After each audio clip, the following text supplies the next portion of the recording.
Welcome into this edition of Caldwell Sports Commentary, or CSC. I am your host, Keegan Matheson, and today, joining me as always, Kevin Matheson of the City of Lenore. How are you, Father? I'm doing well. How about you in 2021? 2021, we're ringing in the new year right. We're talking about football. I can't think of a better way to start a year that's going to be wonderful and not as bad as last year. What do you think? I think most everybody feels that way. And welcome to 2021, and we got a lot to talk about. We do have a lot to talk about. We are going to do a fantastic list. Okay, we've compiled a list. Both of us have been separated for a little while. We've compiled a list of our top 10 NFL football players of all time. I like all-time lists. Top 10 lists of all kinds of things. I like lists. Lists are good. It's going to be awesome, and you can watch this for decades on, because I doubt that any of these legends will get surpassed very recently. But who knows? Trevor Lawrence coming out of Clemson, maybe. He's got a long way to go, but or Justin promising. Fields, or somebody random that we haven't even mentioned yet that might be amazing. So who knows? Yeah, maybe one of the young guns from this year, Justin Herbert or somebody. You want to get into that? Let's talk about college football, and then we'll go up to NFL. Let's do How about that? So Clemson got their shellacking from the Ohio State Buckeyes. Yeah, so much for the people saying that Ohio State didn't belong. They only won 6 games, et cetera. I mean, they just look so much fresher in every aspect. Well, I mean, they were. It's like they only played 6 games or something. Yeah, exactly. But Clemson looked tired. Mm-hmm. They really did look tired, and it showed. And Ohio State beat them in every category on the field. So. Mm-hmm. Justin Fields looks fantastic. He didn't really impress me at the end of the regular season of this year. A couple of lackluster performances there at the end of the regular season. Didn't play so well against Indiana. Didn't play so well against a couple of other Big Ten, their last 2 conference games. Mm-hmm. But, hey, he really showed out in that game against Clemson. And he should maybe go number 2 overall to the New York Jets. I think that's where they're projecting right now, the Jets. I mean, if not, he can go down to any of the multitude of teams that need a quarterback. That's right. Atlanta's probably in the mix for a quarterback. They've got to get rid of Matt Ryan because of the cap hit. And there's just so many other teams that need a quarterback. Maybe Miami needs a quarterback. We'll talk about the playoffs a little bit here and talk about how they missed it. But as far as college football goes, Alabama's king. They've been king for years, and Nick Saban. They've been in the national championship game 5 out of the last 6 years. Mm-hmm. Back this year, you'll probably already know the outcome of this before this airs next Monday night. But they are the prohibitive favorites. Yeah, I would say Alabama takes care of business with Ohio State, but who knows? I mean, they are fresher, so maybe that freshness carries on and gets them a national championship. Yeah, maybe so. It would be Nick Saban's 6th at Alabama. Might be 7th now. I think he won at LSU as well, but okay. I mean, that's what I'm thinking. But as far as college football goes, did you think that there are any outside lookers in that could have competed for this national championship? Well, there were teams that had legitimate gripes, like Cincinnati, that went in undefeated with a full season. Cincinnati was great this year. But they ended up inevitably losing their bowl game. Right. But it was a tight. They performed admirably, so they could maybe have been in the mix. But I think actually probably could have played. Well, we've left Ohio State out if that were the case. But almost at the beginning of the year, everybody said Clemson or Alabama. That was it. That was the only 2 teams that were talked about. And maybe Ohio State, because at that time we weren't even sure the Big Ten were going to play any football games. They held out. But then when the Pac-12 decided they were going to play, Big Ten says, okay, let's put together a all Big Ten conference slate as well. So I think that this was one of those years where it just worked out. Yeah. Probably the 4-team playoff, get your national championship 10 out of 10 years. I'm sure. But, why not expand it? Why not make it 8 teams to 8? If you want to do like kind of the NFL's doing this year, and you want to reward the number 1 team, just have 7 teams. It'd be the Super 7. or something. That's a heck of a segue, Pa. Let's Yeah. talk about the NFL playoffs a little bit. Teams, we got some pretenders in there that some people say are pretenders, like the Bears and the Washington football team. But what do you think? Who do you think is going to come out of the NFC? Who do you think is going to come out of the AFC? Who's going to raise the Lombardi? I mean, looking at the brackets and the way that they're matched up, I mean, most everybody feels like the Chiefs are going to return to the Super Bowl. Mm-hmm. Just about everybody has the Chiefs coming out of the AFC. Mm-hmm. I know early on, even from our draft segment when we talked about it, I was big on the Baltimore Ravens. I honestly think that that's going to be the best game of the playoffs is going to be the Titans and Ravens game. oh, definitely. And the winner of that has a legitimate shot of making it to the Super Bowl and unseating the Chiefs, I feel like. Yeah. So you don't think the Bills have a chance? I don't. I think the Bills win. I think they, of course, win their first game. Yeah. But which is a move forward in the right direction for Josh Allen It is. and Stephon Diggs. But I think they win one, and that's about as far as they go. Mm-hmm. But we'll see. That's why they play the games. NFC. Most people feel like it's going to be the Packers and Yep. maybe a few Saints fans with Drew Brees, might be a sentimental favorite to make it to another Super Bowl finally here at the twilight of his career, coming back from a massive injury this year where he broke 10 ribs or something crazy like that and had a collapsed lung. But I think that's the way it's going to come down to. It's going to be the Saints and Packers. And I think everybody are kind of looking forward to Buccaneers, just seeing what Tom Brady has left in the tank in the playoffs one more year. Could be fun. The Buccaneers could be kind of shifty, but I think the dark horse candidate was good. The Baltimore Ravens, I think, have a really legitimate shot at challenging the king that is the Chiefs nowadays. The Bills look unstoppable, though. The drubbing that they laid on Miami to keep them out of the playoffs. That was impressive. I mean, you got to think Miami's thinking about, is it already time to give up on Tua? Is it already time to find a new quarterback? I mean, my advice to the Miami Dolphins is sign Tyrod Taylor, okay? Because every team that has had Tyrod Taylor has a franchise quarterback now. So we have Tyrod Taylor was at the Ravens, Lamar Jackson happened, Bills, Josh Allen happened, Chargers, Justin Herbert happened. Sign Taylor. Miami Dolphins, sign Tyrod Taylor. Then you could actually have a franchise quarterback. Just got to say. Well, or maybe that'll Jacksonville work out. Jaguars, even. Yeah. They need a franchise quarterback. Yes, they do. Anyway, so there's my little tirade on. And we didn't talk Tyrod about the Taylor. Seahawks. Some people think the Seahawks, but I really think Seahawks they're are so deficient on all-around defense. I mean, that's been their strength for a decade, but Right. or more. But their secondary, not good. Right, and the Their second half of the line, season, not good. in the second half of the season, the offense has just hit a snag. Yeah. Or I mean, it's just not really what it was. Like every Sunday, we were seeing DK Metcalf getting those long ball touchdowns, but we have not seen DK Metcalf getting those long ball touchdowns up until, I don't know, what was it, week 13? Yeah, and some unsettled issues in the backfield due to injuries Yes. with Chris Carson and a platoon of players. That's not what you want No. preparing for the playoffs. So, no, I don't see the Seahawks faring well either. So, No, should be a fun time. it's I'm fun. excited. It's always for fun. playoffs, and maybe one day we'll do the Super Bowl and talk about the Super Bowl. That'll be fun. And I have to give hats off and some kudos to the NFL for making it through the regular season through this about COVID it? pandemic, not canceling a single game, postponing, scheduling issues in the middle of the week, which I kind of liked having some Right. games, on Wednesdays and Tuesdays that we've never had before in recent years. But they did a good job. That's how to operate during a pandemic. So Roll with hopefully the nothing punches. major through the playoffs, and we get a Super Bowl champion in February. We should. Unfortunately, well, let's talk about the Browns. We got to talk about the Browns and their made the drought. playoffs. Since 2002, they have not made the playoffs, and this year they're in. What's your thoughts on the Cleveland Browns?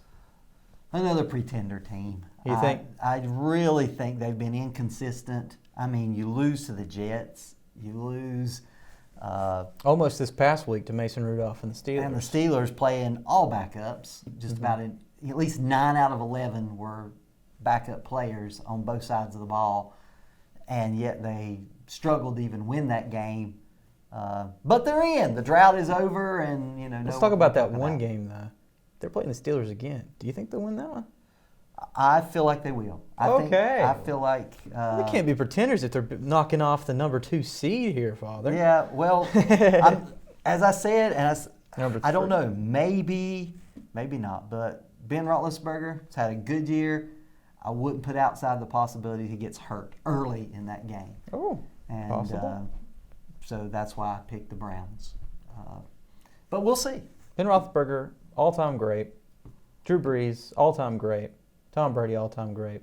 I mean, all these players. Phillip Rivers, all-time great. We didn't even talk about the Indianapolis Colts. With Colts making it in. That's good. I mean, just a lot of quarterbacks we potentially could be losing this year. We don't know the status of Phillip Rivers or Ben Roethlisberger or Drew Brees even, if they're going to stay. So to say kudos to those players, we're going to talk about some legacy players now. What do you think? Yeah, I think so. And the one that probably has the most likelihood of coming back next year is on the list. Maybe. It's on the list. All right, let's hear it. Top 10 NFL players of all time. Keegan Matheson. Oh, and I'll only chime in when I have somebody that I disagree with. If I agree, I'll also chime in as well. That was the best hyping I've ever saw in my life. That's fantastic. All right, so to start off the list, are you doing these in order? Yeah, we're going to do 10 to 1. Okay. Is that okay? 10 to 1. All right, let's do it. My 10 is Barry Sanders. Barry Sanders. All right, let's get his actual due here. 15,269 yards in only 10 seasons. He made the Pro Bowl in every single season he played. 10 Pro Bowls, 10 seasons. That's just fantastic. Went out on top of his game. Barry Sanders, what has been said that, I mean, I can say that's different than what's already been said? Nothing, because he's amazing. He's a Hall of Fame great. Even though he only played 10 seasons, which only is a strong word for a running back. And still, that's probably not outside the norm for running backs in the NFL. And for me personally, running back has always been my favorite position. And I would say that it's the most difficult position to have longevity as a career, because you are getting hit. As soon as you hit the defensive line, you are getting hit. As soon as you break out to the edge, you still got to get hit by a corner or somebody that's in the secondary or a strong hidden safety. I mean, playing running back is incredible, and you'll see that I have other running backs on this list. Okay, but who's your 10? Barry Sanders. Well, I'm going to go in with another player, an all-time great, who had a very short season as well, Jim Brown. Okay. 10. For the Cleveland Browns, played his whole career there, decided to become an actor instead of come back and play any more seasons. Could have, but is now still able to walk because in his elder years because he had a shorter season. But my goodness, I mean, led the league in the NFL in rushing 6 times. Was almost unstoppable. Yeah. I've seen some footage of some of the hits that he delivered on safeties, especially. Right. They come up to try to make the stop as he's coming around the end and making the turn. Man, they'd stand up and their helmets would be sideways. They'd be looking out their ear hole. I mean, he was just that dominant of a runner. Right. To be on the all-time list with those few seasons, Jim Brown's my number 10.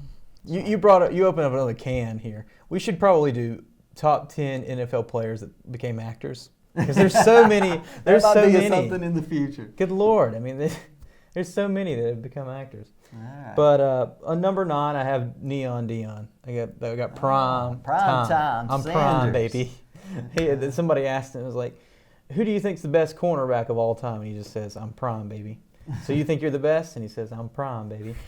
So that's Deion Sanders for you. 14 years, 2 Super Bowls, I believe 53 interceptions.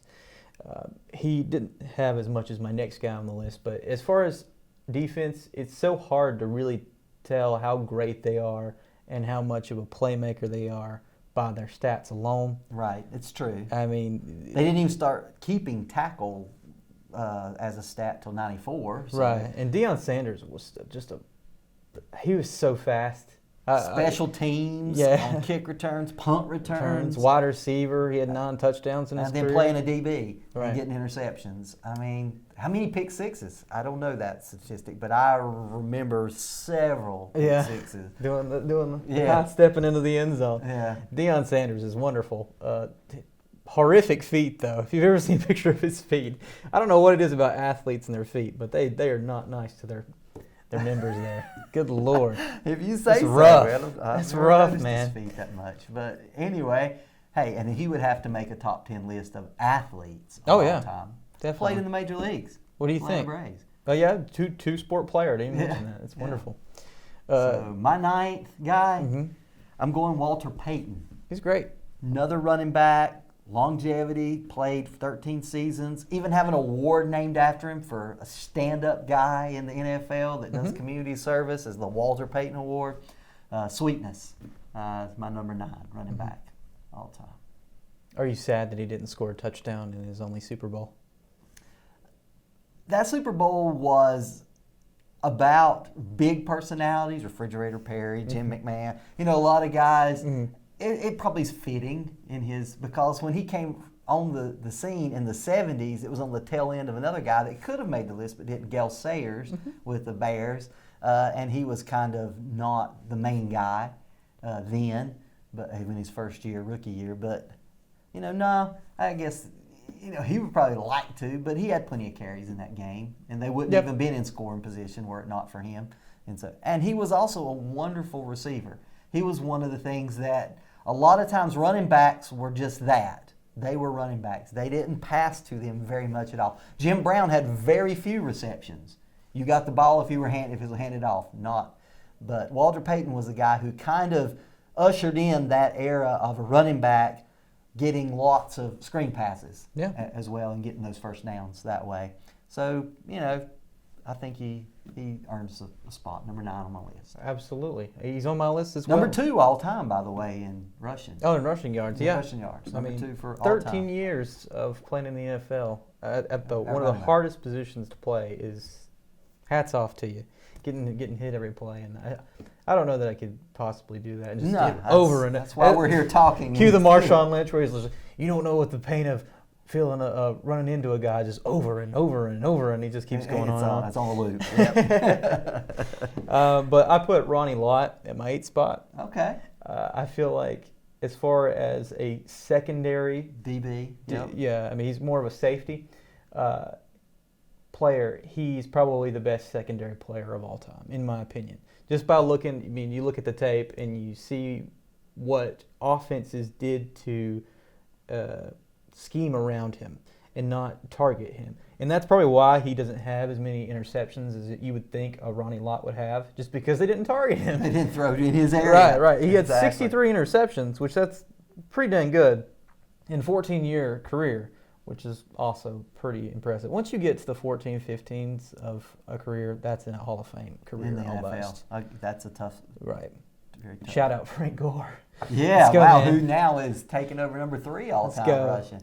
Not on our list, but Frank some Gore. kudos for Frank Gore, the Infinity Stone. Good Lord, exactly. Yeah. All right, who you got there? I have Jerry Rice. Jerry! Maybe some people's going to say, 8th, way down the list, he's got the most touchdowns of all time. And that is true. But I don't know. I think wide receiver, you're not getting hit every time you go out. It's true. Not every play. I mean, you do take some brutal hits across the middle, especially if your quarterback, throws it high and you got a Ronnie Lott coming underneath to make a crushing hit. But, that's why I think he's further down the list at wide receiver at Jerry Rice. But obviously, there's probably not a football list that wouldn't have him on it, Jerry Rice. You didn't want to get hit by Steve Atwater or people like that. Yikes. So where's he at on your list? Jerry Rice? Yeah. Oh my gosh, he's in the top 5. So we'll talk about him in a minute. Next was 7, right? Yep. 7, and mine was Walter Payton. We already talked about the greatness of sweetness. Okay.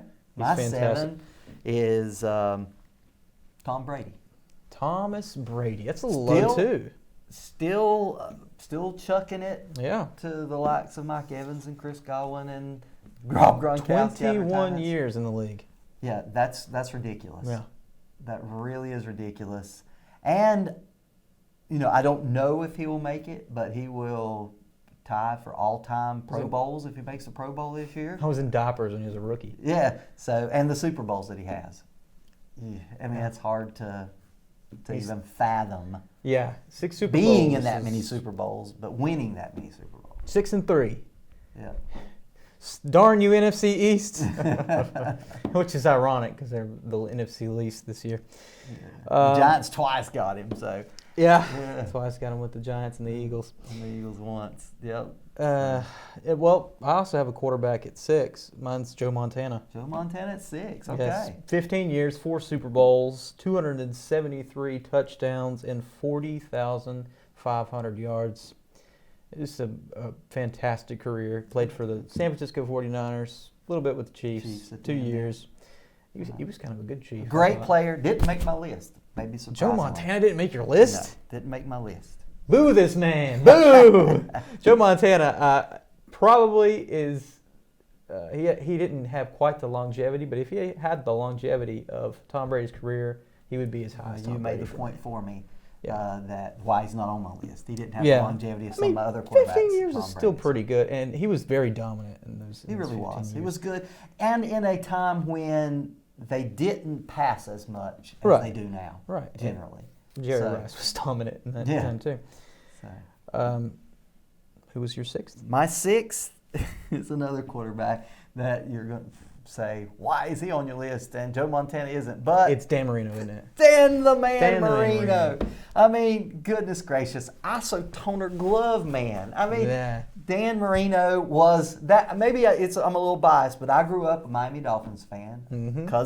A distant cousin of ours, Bob Matheson, in the 53 defense, played for the Dolphins. And on the tail end of his career, their quarterback was tail end of our cousin, Bob Matheson's career, the beginning of Dan Marino's career when he came out of Pitt. In Miami, amazing arm, got rid of the ball faster than any quarterback really that I know of. I mean, Drew Brees is quick, several are quick, but Brett Favre was quick. But Brett Favre was quick, and he got picked off a lot because of it. And that's why he's not on my list. Brett Favre isn't on the list. Dan Marino is. So there you go. That's fun. Dan Marino's great. I love Dan Marino. Led the league, tied record 6 times. Led the NFL, the whole NFL in passing yards and completions 6 times. Gotta love it. Number 6, Dan Marino. Yep. Interesting.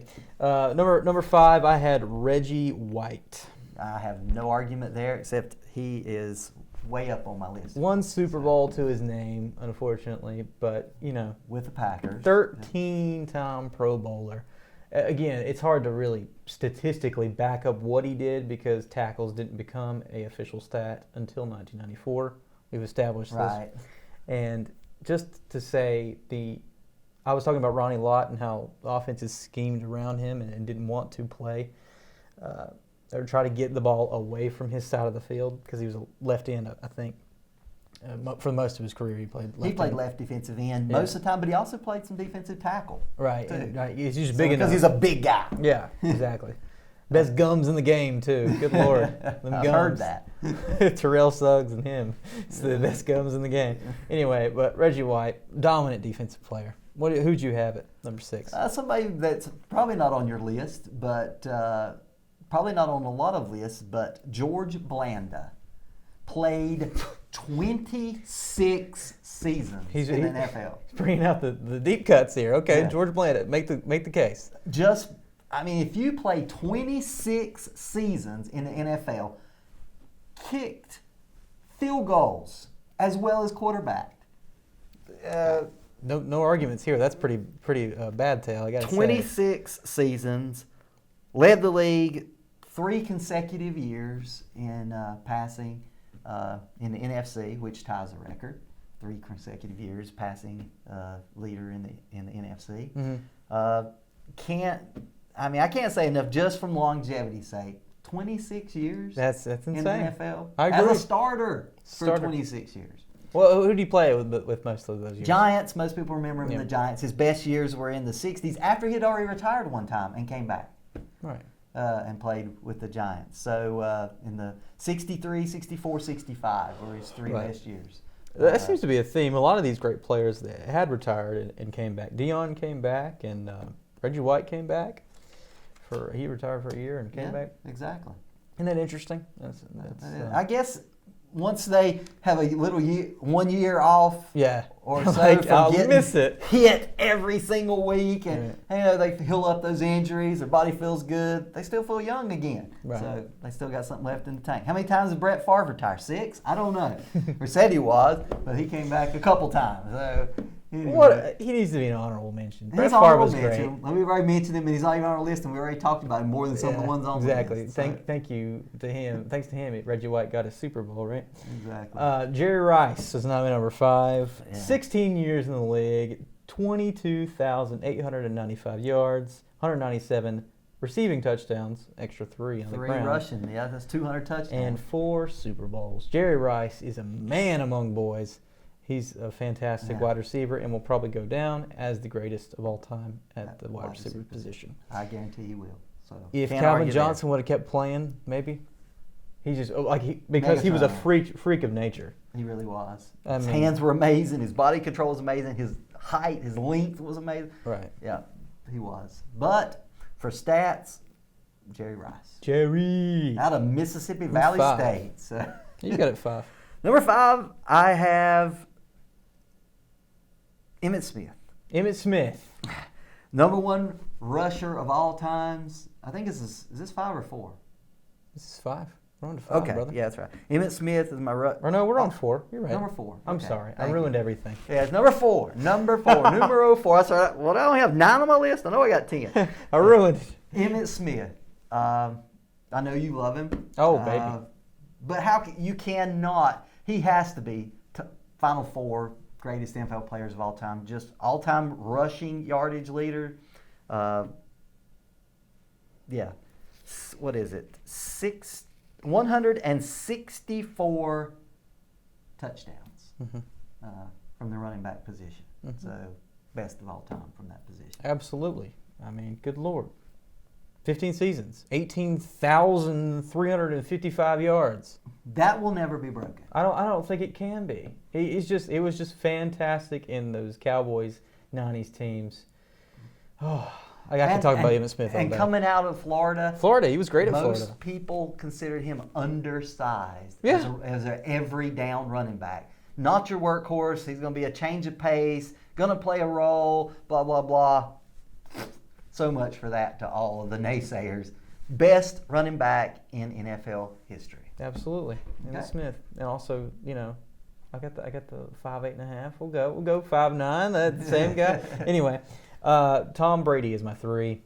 He has 21 years in the league so far, continuing to keep just dominant. 581 touchdown passes. Him and Drew Brees keep going back and forth on who's going to lead that. And 6 Super Bowls. I think it's kind of hard to argue. Probably the best quarterback of all time. A few scandals along the way because he's won so many times. You wouldn't think that it would be a scandal-free career if you win that many times. All right, who you got at 3? Number 3. This is somebody that's not on your list. You probably even thought about, but it's blowing my mind today. Yeah, Bruce Matthews. Do you even know Bruce Matthews? Bills? Where are we at here? That's Bruce Smith. Oh, Bills. sorry. So this speaks to my point. Players and positions that never get the credence and kudos that they deserve. Bruce Matthews, offensive lineman. Oh, yes. Center, played most of his career. All-time 16 Pro Bowls. All with the same franchise. The Houston Oilers, and then he moved to Nashville with the Tennessee Titans to finish out the last 3 years of his career there. I believe maybe 3 or 4 years, the last 3 or 4 years was with the Titans. 16 Pro Bowls, 19 years starting. To me, I think center is the hardest position in football. I think it is the hardest. You have to know every play. You have to know what's going on. You have to direct the line. You can't have a false start. Right. You got to hike the ball. You got to know every play. You got to know the credence from the. You've got to. And not only did he do center, but he was a long snapper on every field goal that they did as well. Right. You know, he played. He was from Raleigh, North Carolina, and moved and went to college all the way on the West Coast for USC Trojans. But Bruce Matthews, number 3 all-time NFL Houston player. Oilers. Houston a defunct Oilers. franchise, unfortunately. Yeah, now the Tennessee Titans. So. Yep. There you go. Or I guess technically it's the same franchise as the Titans, but in the same city as the Texans now. Emmitt Smith is my number 2. I would have made him number 1 if Lawrence Taylor didn't exist. A little bit of spoiler there. 15 seasons in the NFL, we already talked about. 164 touchdowns. 3 Super Bowls. Greatest running back of all time. My most prized possession when I was younger was a Emmitt Smith football card. And one time I was acting up and my mother took my Emmitt Smith football card as a punishment. Wasn't it? It was effective. And that just goes to show how much I've loved Emmitt Smith and how much I will continue to love Emmitt Smith and his wonderful abilities as a running back. I just think running back is so difficult as a position, and trying to juke out people when you are met in the backfield. I think he's just so underrated in the fact that people forget how dominant he was in the 90s and how easy he made life for Troy Aikman. Not that Troy Aikman's bad. He was great. He made the throws. Michael Irvin was a fantastic player. But, I mean, when you have a great run game like Emmitt Smith provides you, it really opens things up. So. He was amazing at finding the gaps in the line and keeping those stumps legs churning and for positive yards. Right. Yeah. First down machine. Bruce Matthews, Houston Oilers. Good Lord. There you go. All right. What's your number 1? My number 2. Oh, number 2. Sorry. My number 2 of all time, Lawrence Taylor. Lawrence Taylor, the original LT, which gives me a little segue into somebody we didn't talk about who maybe could be mentioned. LaDainian Tomlinson, talking about the running back positions. All-time leader in a single season touchdowns from any position. Of course, running back LaDainian Tomlinson. But the original LT out of North Carolina Tar Heels, taking number 2 overall in the draft. Most people weren't sure where they was going to play. Right. You know, you're going to put him at defensive end. You're going to put him at linebacker. Is he undersized as a pass rusher? Is he too big to be a linebacker and some of the schemes having to guard receivers and tight ends and things of that nature? Proved them all wrong. It didn't matter where he lined up. He was the best player on the field just about every single game he played. And he made defense be more important than offense during his era a lot of times. The Giants never would have won a Super Bowl without Lawrence Taylor. They won two Super Bowls with Lawrence Taylor, and that's why he's my number 1 best defensive player of all time. Defense wins championships. Defense, number 1 player of all time, Lawrence Taylor. Lawrence Tayller, number 1 all time for you. 13 seasons, 81 to 93. Before tackles were a stat, of course, so we don't really know what happened there or what. But 132 sacks, just insane. Which is 3rd all times in sacks from the linebacker position. Yeah, which is not where you would think. It's usually defensive end. Exactly. So Lawrence Taylor. Can't argue with Lawrence Taylor. He was the MVP of the '86 season, the last defensive player to be the MVP of all. That's never going to happen again. That doesn't speak volume. You have to be better by far than any offensive player out there to even be mentioned as the MVP of the league. It's an offensive. That's an offensive award, except for Lawrence Taylor. I'd have to throw. You know what they say? Offense makes the person turn on the television. Defense is what makes them stay. Well, maybe so, but defense wins championships. Yeah. Usually, it's true. Usually. I thought my metaphor was deeper, but okay, sure, whatever. I like your metaphor.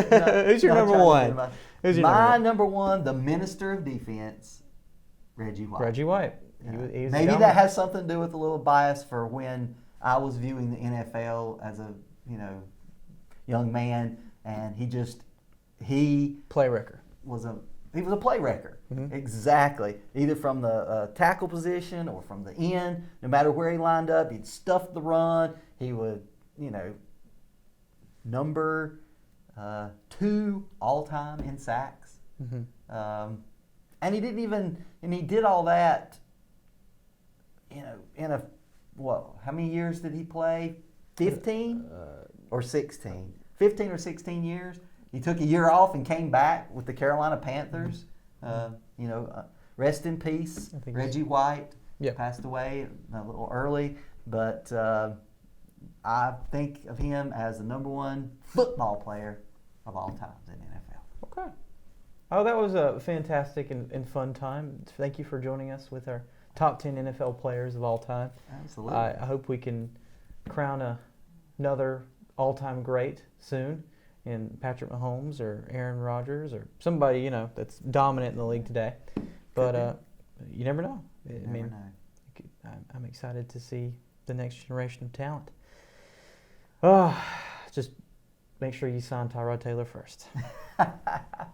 Anyway, anybody you want to mention that you didn't mention in the top 10 that you really was really itching to? Nah, I think back to your greatest player of all time, Lawrence Taylor, MVP as a defensive player. The only other player ever to do that was Alan Page in the '71 Purple People Eater Minnesota Vikings. So I think maybe he needs to get a little plug in there. Right. Alan Page from back in the day. So many other players that were left off the list. If you see us out, you have a disagreement, somebody that needs to be in there, feel free to talk to us about it. There are some worthy ones that we left off the list. Underrated Bruce Matthews there. Look at you. Yeah. I guess I like to look for the unsung person. Right. Exactly. Exactly. So. Yeah. Are you upset that I didn't put an offensive lineman on my list? No, who would? Most people would. It's just so hard to put stats behind that. Well, it is impossible to, really. Because they don't have any stats. Oh, effective blocked. There's no stat for that. Effective snap. No, nothing like that either. Right. And I think like Pro Football Focus now is doing better at tracking how good a certain player is and ranking them statistically for offensive tackles. But in my defense, tell me another player that has played every single offensive line position with excellence. That's why he's on my list. That's good. Bruce Matthews. Oh, it's fantastic. Tackles, guard, center, didn't matter. All right. Any other thoughts on today's show, Paul? Is there anything else going on? Well, the NBA's back. The NBA's back. Steph Curry dropped a bomb the other night. 61 points. Yeah, he threw it. Was 61? 62? 62, 61. 61, 62 points. I think it's 62. Well, either way, he was dominant. And he has to be for Golden State to remain relevant. That's the level he has to play at. So greatest shooter of all time. I can't argue with you there. I don't think there's debate. He still has probably 4 or 5 seasons minimum left. Yeah. So it was conservative. Break records that probably won't ever be broken. Yeah. Maybe in his career. Who do you see in the NBA? Who's impressed you? Who has underperformed so far? What do you think? It doesn't seem that long ago we were talking about the Lakers winning their championship. Lakers look good again. A few months ago. Yep. Lakers look good again. I don't know. I haven't really, honestly, I've paid more attention to the NFL just because it's the playoffs and it's NFL time, and this is our greatest of all time segment, Pa. Yeah. So. I gotta say, I don't know who coming out of the NBA, but it's probably gonna be the Lakers again, and we're gonna see LeBron James hoist another trophy. But you never know. That's why they play the games, and that's why Kawhi Leonard exists, is so he can stop LeBron James. But you never know. Yeah. Kevin Durant. He's healthy again. At the Brooklyn Nets. Let's go Nets. People say there's a juggernaut in the making there between Kyrie Irving and. I'm feeling sorry for the New York teams. They haven't had any good success. So Brooklyn moves from New Jersey. Maybe that's what they need. Yeah, maybe that's what they need. I don't know. The Eastern Conference to me seems weaker. Yep. Definitely. Across the board. I was surprised last year with Miami making it to the finals and put up a good fight against the Lakers. Jimmy Butler, he was what they needed. I don't see them making it back this year. Right now, as I looked at the standings, the Philadelphia 76ers are on top. Mm-hmm. They supplanted the Orlando Magic, who've lost 2 in a row now. But it's Embiid season, folks. It's Embiid season. Yep. Who knows? All right. Well, the NBA got the 76ers. And the Clippers are on top of the West right now. So I think it could come down to the LA again. They didn't get to play against each other last year. And just for weirdness, I think seeing Russell Westbrook in a Washington Wizards uniform is the weirdest thing in the world. But anyway, thank you guys for joining us today. It was awesome to talk about the best NFL players of all time. That's great. That one will probably go down as one of our best segments. Hopefully. We'll talk about a couple little things I want to mention. Columbus Crew won the MLS championship. We haven't talked about that in soccer. Shout out Mark Titus. And this is kind of silly. We will know late tonight, but I just thought this was fantastic. World Championships in hockey are going on, junior level, and it's the United States against Canada, surprisingly. Canada's won more than the United States, but they play tonight. We'll see how that goes. Anyway, that's it for all I got. Okay. Well, we'll sign off here. Thank you guys for watching. From Keegan and Kevin Matheson. We are Caldwell Sports Commentary. Thanks for watching.